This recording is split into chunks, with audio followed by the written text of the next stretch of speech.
Hallo maats. Hallo julle. Ag, ons het lekker vakansie gehou.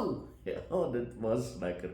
Maar eendag daar is dit verkiesing. Ag, nee, wat praat jy asseblief nou nie sulke goed sê nie.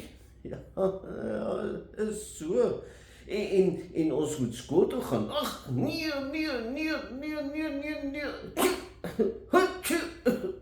Nou wat is nou ek nies? Hoekom? Ek te koue.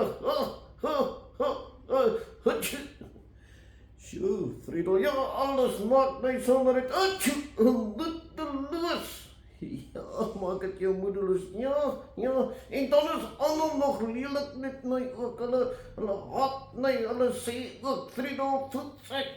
Hy nee, sis, nie sulke goed vir jou sê. Ja, nou dat is mense wat dit vir my sê.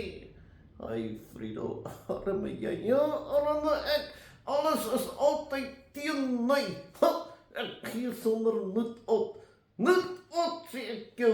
Ach, shit, ja, maats, partykeer voel ons so, nee, alles is net teen ons het verkoue, en alles is net nie lekker nie, en dit maak ons bang, ja, dit maak ons dong, dit maak ons weeslik dong, ja.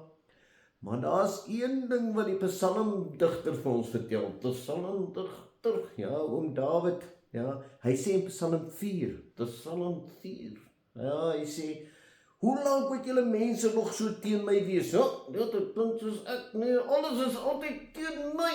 Ja, hy voel ook so. En dan eindig hy die psalm, hoe eindig hy? Hy eindig deur te sê, Here, ek gaan nou rustig slaap, ja, want ek weet, dis net by U wat ek veilig is. Net by U wat ek veilig is, tussen al hierdie gemorsies.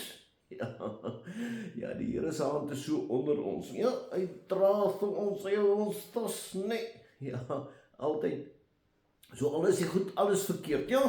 Al nies ek, en al is het verkiesing, en al moet ek skool te gaan, en is ek steeds by die Here veilig, nee? Ja, ek kan maar rustig gaan slaap, want ek is veilig by die Here. Kom ons bid saam. Here Jesus, dankie dat ons in U hand is. Ons is veilig by U. Amen. Oh, nee, veilig by die Here. Altyd, hutsie, dan aan julle, op my maats.